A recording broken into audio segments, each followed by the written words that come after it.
issues that we consider were key for investment, and we tried then to come up with these key messages or key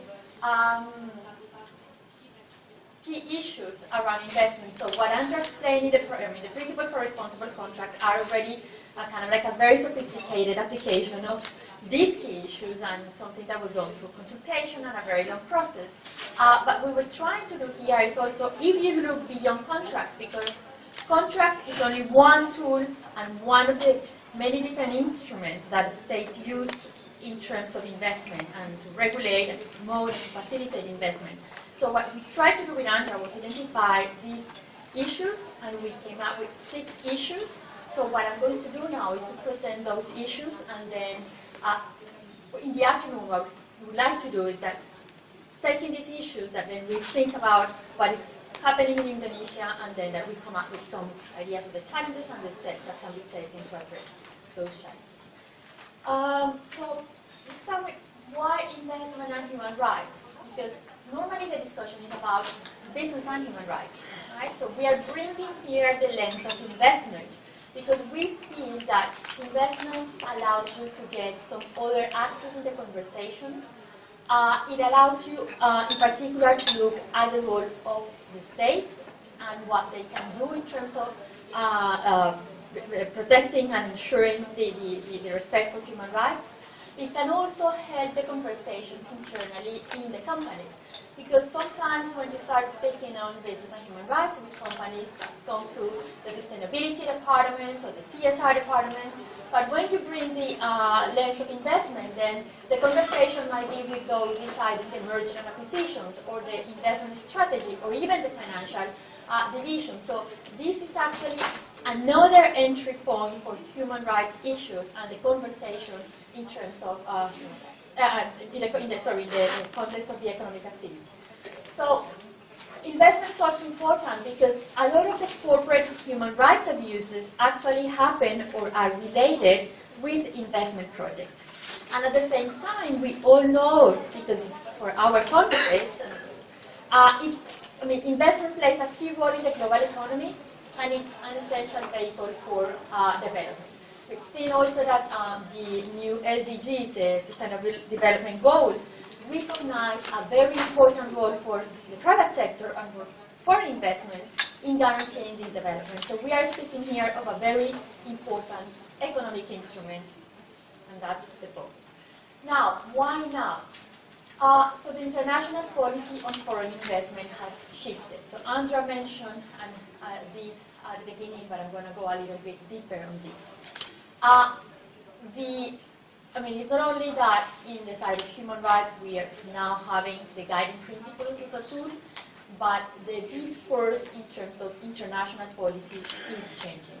So a number of years ago, the international organizations dealing with investment, that is the OECD, Unctad, and even the European level, they would just be around, and the idea would be just guarantee high investment flows was what was important for countries. No matter what kind of investment, just bring in investment, and that's something that is going to guarantee development. But what we see after that is that it's not any kind of investment that can bring this development. So as Andrea was mentioning, these organizations are recognizing a new role of investment.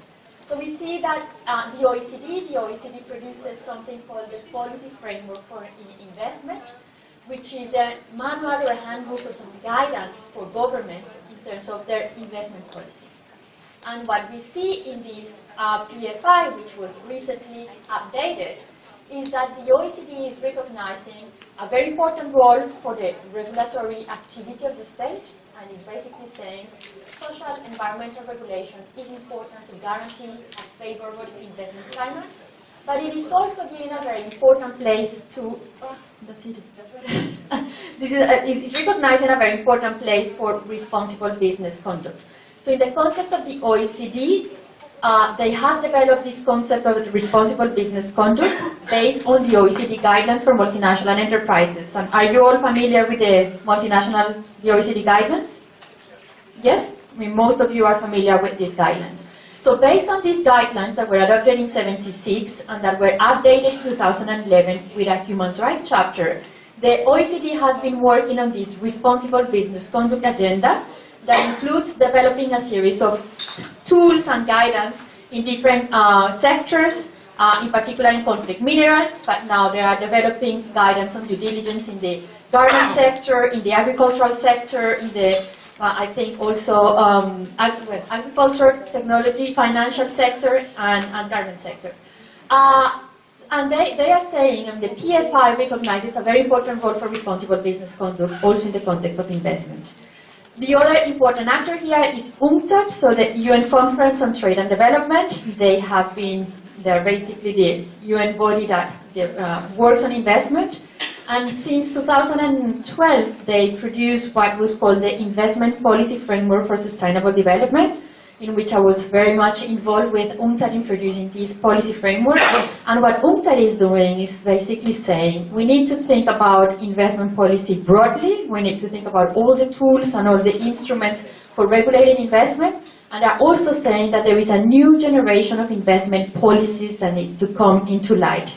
And these new generation of investment policies are policies and legal instruments that are there for supporting sustainable development. It's not investment for the sake of investment, it's not investment flows for the sake of investment flows, but investment has actually an objective, and in order to attain this objective, states need to do a number of additional issues, right? And now the most recent kind of like policy statement out there, which is important, is that of the European Union. So the European Union has just come out like 2 weeks or 3 weeks ago. It's 10 days ago, it's really very recent, with the new trade policy, and I think it is called Trade and Investment for All. And what they are saying is basically that they are providing a new directions to their trade and investment policies to ensure that they serve sustainable development goals, but that they in particular reflect the European values of respect for human rights and promoting of sustainable development. So now the European Union is rethinking their investment, the trade and investment policy along these lines, and that means changing, among others, their investment treaties. And this is the second point here, because the European Union didn't get to this statement just like out of nowhere. It was actually a lot of social pressure that has been put in the European institutions following the discussion and the negotiation of TTIP, which is the Transatlantic Trade and Investment Partnership. Have you heard about that? Yeah, so you have from Global Justice. But the TTIP is actually the free trade agreement between the European Union and the United States. And this TTIP, this trade agreement, as many of the recent FTAs, the free trade agreements, has an investment chapter. An investment chapter is basically a little bilateral investment treaty within, or an investment treaty within the trade agreement. And what is very interesting is that there is a lot of opposition in Europe around TTIP. And what is causing this opposition and this demonstration of peoples around Europe is actually the investment treaty, the investment part of the FTA.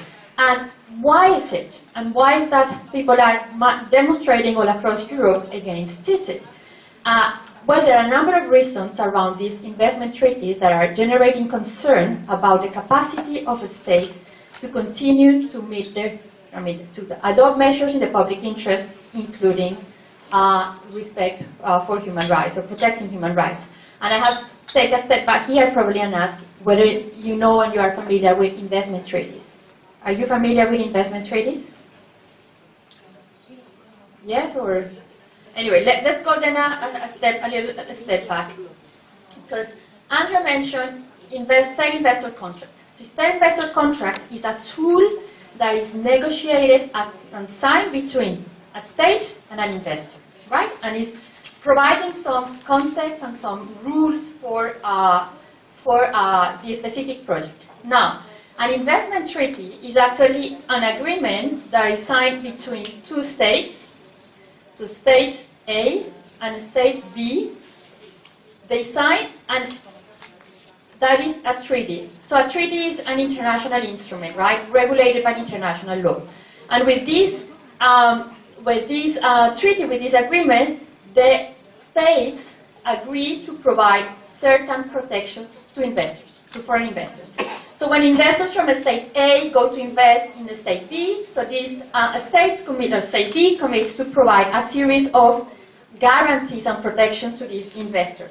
And these include things like the protection against expropriation without compensation, something called fair and equitable treatment, something called also full protection and security.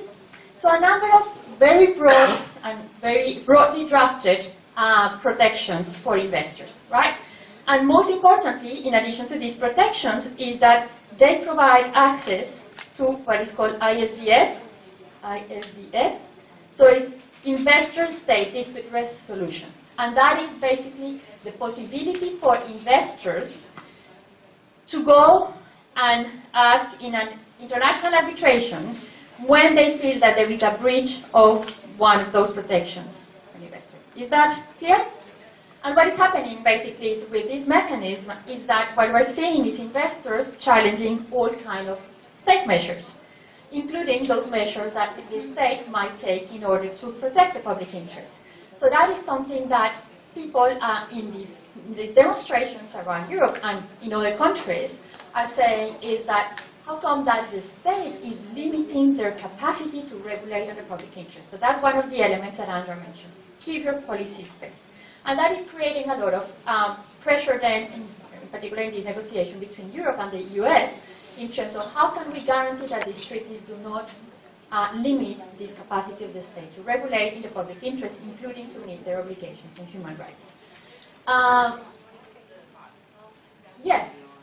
Well, there are, I was to the examples, because I mean it's not only in the European context, but also there are other examples, and I probably want to mention the one in South Africa that some of you might know. But in the European context, for example, one of the cases that has caused a lot of concern is the Vattenfall case. So in this case, this is a Swedish investor that invested in Germany. So this is an intra-European kind of dealing. The treaty that is at the core of this discussion is the Energy Treaty Charter that has an investment chapter and that has a investment arbitration. And actually, as you may know, Germany decided to stop the use of nuclear energy and stop nuclear plants in Germany following the Japanese disaster. And that meant that those companies involved in the nuclear business and the production of nuclear energy were affected by this decision. And one of those companies was Vattenfall, which is a Swedish investor. So Vattenfall initiated one procedure. I mean, they have actually two. One that was settled, and there is a second one that is ongoing against Germany for having taken this decision, which is taken in the public interest, and that might impact the business model or the business functioning of these investors. So that's one of the examples that is, for example, at the heart of these discussions. Another one, and is something that prompted a country like South Africa to rethink their investment treaties. So in South Africa, you know, I mean, we all know about the apartheid. And after the apartheid was ended, South Africa took a number of measures in order to redress and to repair what was happening during that years. And one of those regulations was the Black Empowerment Act, which was a legislation that allowed black people to have access to the ownership of certain companies. But that means that this ownership was acquired because then white people had to divest from their investment in these companies. And some investors, some foreign investors, were then affected by that measures, and then they initiated these investment arbitrations against South Africa. And that actually prompted South Africa to think about the way in which they were protecting the investment and the way in which they were then limiting their capacity to take these measures to actually address a very important issue for them internally. And it's very interesting because one of the things that South Africa realized, so they started to do a number of studies and analyses, and one of the things that they realized is that there wasn't a correlation between the existing investment treaties and the amount of investment that was coming from these countries. So basically what South Africa was saying is, I mean, we have these treaties in place, but they are not having the impact that we thought they would have in terms of increasing the foreign investment flows to our country. So we are not even getting the advantages, but we are getting the risk and the disadvantages here. So they actually decided to stop the negotiation and the signature of investment treaties, but also to terminate many of the investment treaties. And they are producing an internal number of changes to adapt their investment law and to provide a strong level of protection of investment without having to compromise their capacity to regulate in the public interest. And I think that, and I understand that a similar process has been triggered in Indonesia, and probably afterwards I'm going to ask one of our colleagues here from Justice that has been working on this specific issue about Indonesia. But let's move on, and then when we get to the more specific discussion, we will get back to that. So basically, the important thing here is that these events have triggered a reform process at the international level. So as the European policy document that I mentioned recognizes, the question is not whether we need to reform, the question is, everyone agrees that the system needs to be reformed. No one is happy really with the system as it is now, so now the international organizations, including the OECD, UNCTAD, and the European Union, they are thinking and reflecting, how do we change the system? How do we change these treaties, and what needs to be done in order to address those shortcomings that have been identified. So there is a momentum around investment in the sense, okay, so there is first a momentum around NAPs and the national action plans, and we heard this morning about the countries that are adopting a national action plan. What we see also is that investment has been mainly absent from these national action plans, and when it has been included, it has been included in a partial manner and without some technical, let's say, support, there are certain technical capacity gaps, and there is no effective management of the entire process of investment policy making. So that is why we are doing this exercise. This is why we're focusing now on the investment issues in the context of human rights.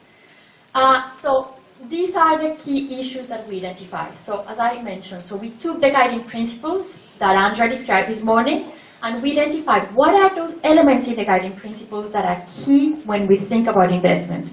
And we identified these 6 issues. So it is policy coherence, expectations, the management of human rights risk, the maintenance of the regulatory space, the capacity to regulate of the states, the issue of transparency, and then what it means in conflict and post-conflict areas.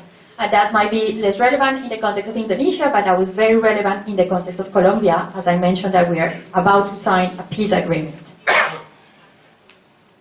And throughout this, and we will see how throughout all these key issues, remedy is also an essential element that has to be transversal, actually. So we will get there to the question of remedy. So the first issue is that of policy coherence. So in the documents, in the invitation that you got by email, we sent 2 documents. So one was this one, the key issues, and the other one was the key steps. So you can find those issues there. So the first issue is about how to implement them. The state duty to protect human rights needs to be implemented coherently across the governmental departments, agencies, and state-based institutions that are involved in foreign direct investment. And this is a very important element because, as Andrea mentioned also this morning, there is a lot of disconnection between those agencies deciding the economic policies, those agencies negotiating the contracts with the investors, and those working on the human rights issues.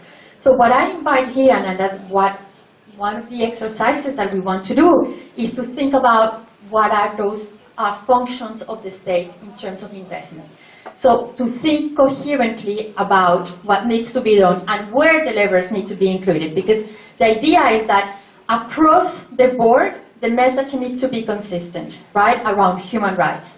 So we need to think not only about policies, but we need to think about the regulations, we need to think about the other activities that the state performs in terms of investment, right? So let's have a look at of this map of state functions.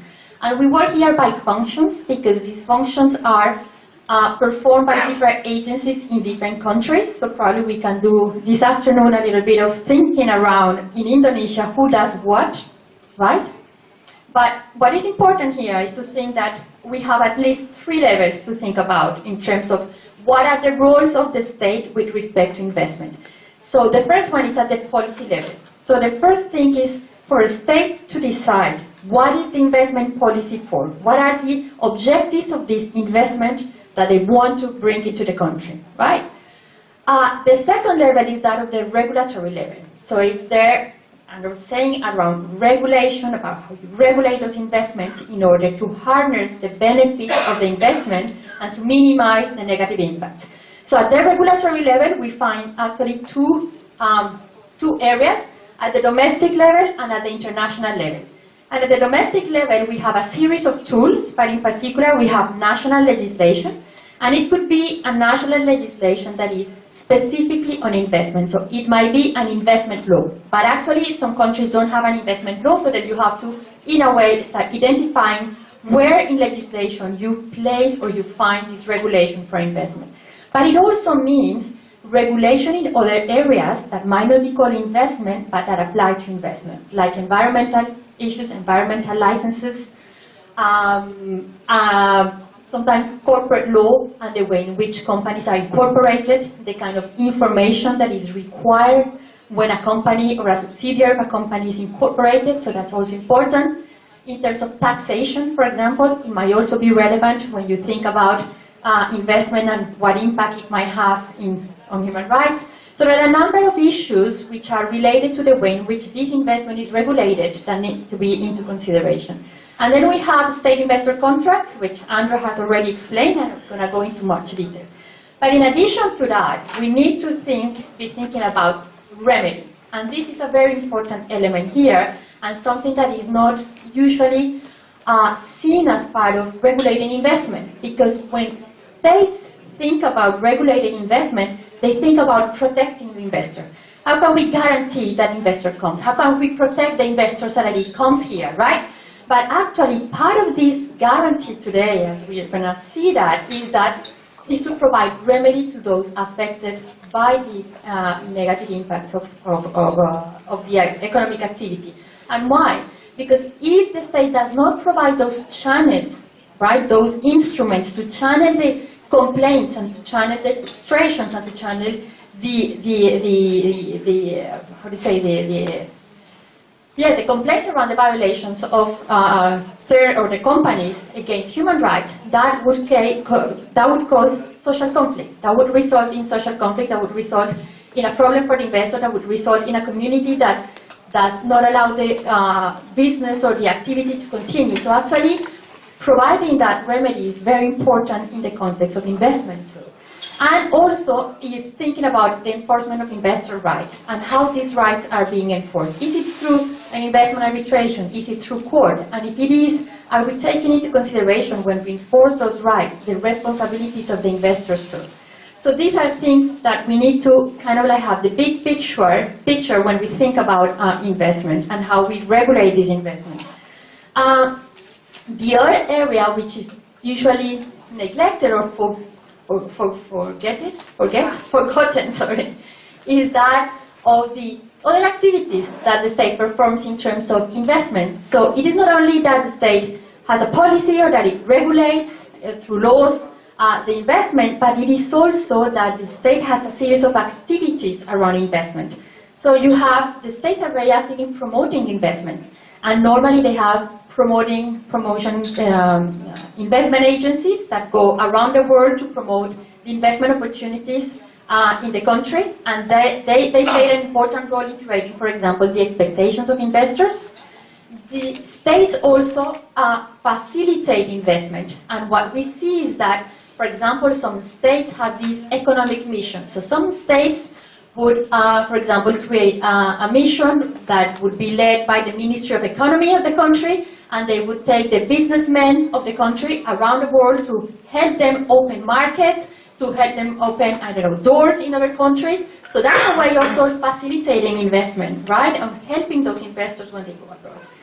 What other things do states do? They also finance investment. So it might be through an export credit agency, through a development bank, but they also provide support for those investors to go abroad. And there is always, there is also something for the states to think about of the kind of investment that they are supporting.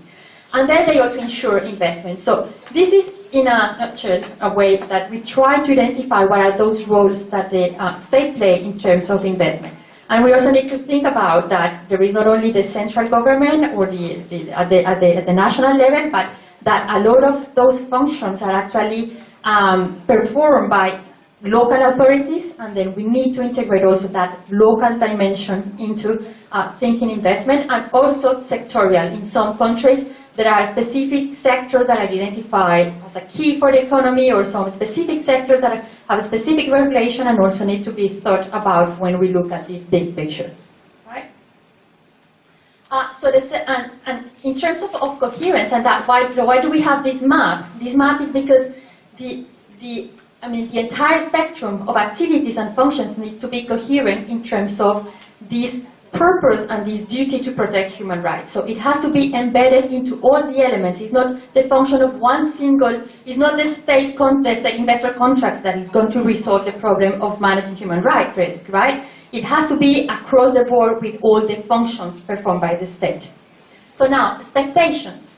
So we have that principle 2 in the guiding principles, if you look at that. It speaks about expectation and the expectation of companies to respect human rights.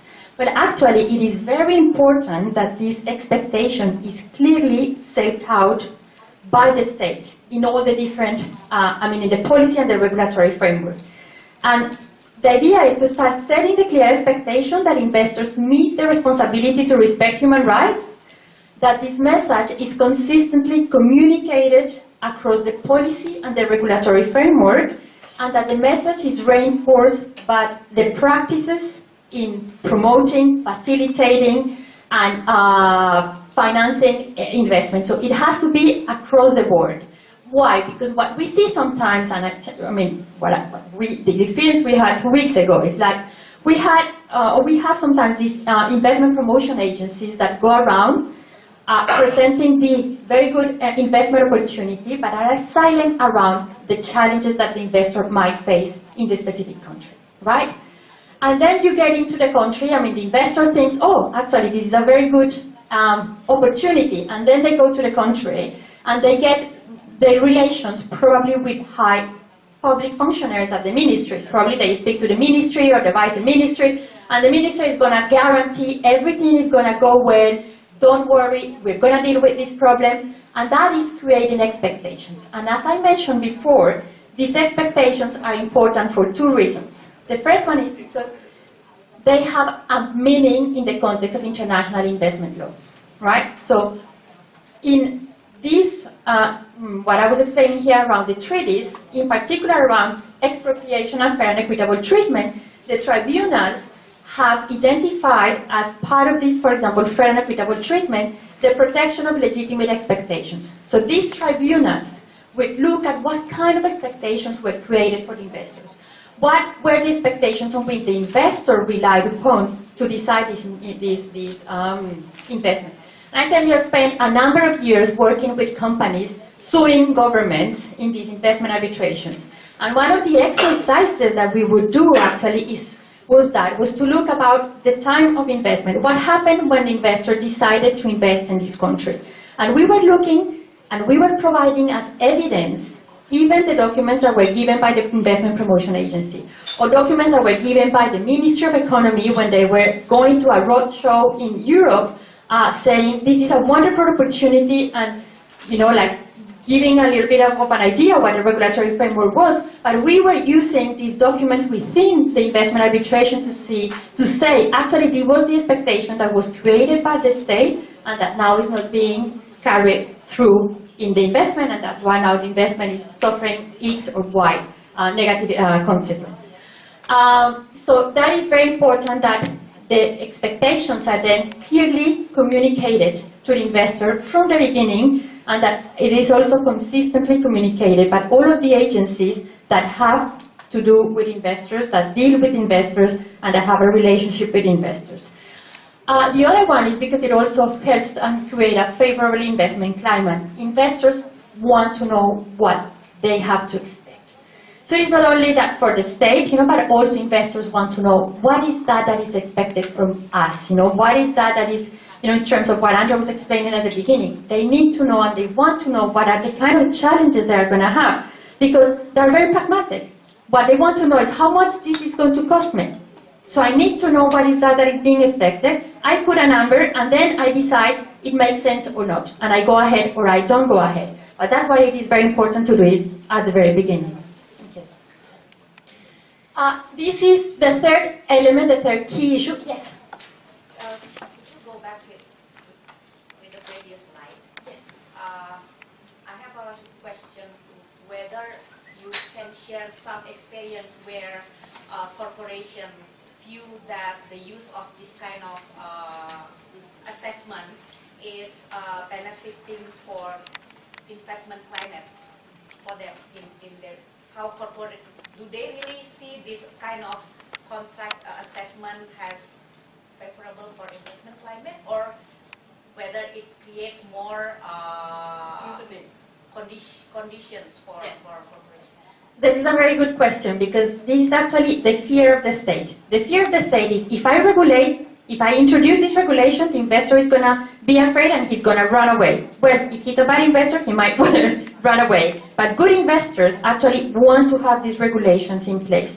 They are not afraid of having the regulation. What they are afraid of is changing regulation, is not having the regulation in place, is actually something that allows them to do a better business. And yes, we have experiences with companies, and actually we have for the forum, and those that are going to the UN forum in Geneva, I really invite you to come to our panel, because we're going to have someone from a company, from Rio Tinto, speaking about this, and speaking about how having a good regulatory framework is important for their business, and how they prefer to have the things clearly stated out and not being in a flux or kind of like a non-clear area. So I think this is also a I don't know what the word is. It's probably a lack of understanding probably in the state side that investors want clear regulation, that regulating is important. And I know they fear regulation, but it is also part of what has been said for many years around the state disappearing and not regulating. So let's leave the market forces do the things for themselves. But what we are now seeing is a step back in that sense, and saying, no, we need to be back. The state needs to be back here and needs to properly regulate this space. So I don't know if you want to... So in the stabilization clause work, we actually dealt a lot with that, because they were exemptions, right? Stabilization clauses were like exemptions from law. So we said, oh, is it true? I mean, you company just don't want regulations. It's very hard for companies to say, we want regulations, right? They will not really say it in public. But what they will tell you is we want predictability. We want to know what's expected. We want to be able to plan for it, budget for it, and do it. And so when regulations change or are draconian or are very difficult for them to navigate, no, they don't like regulation. But when it's predictable, when they know when they can see what's coming down the pipeline, because there's transparency in lawmaking, because there's discussion and open doors for discussing implications of regulation coming, then they can accept it. But the key, what the rule was of investors when we talked about stabilization clauses and exemptions, they all said, for us, it's about predictability.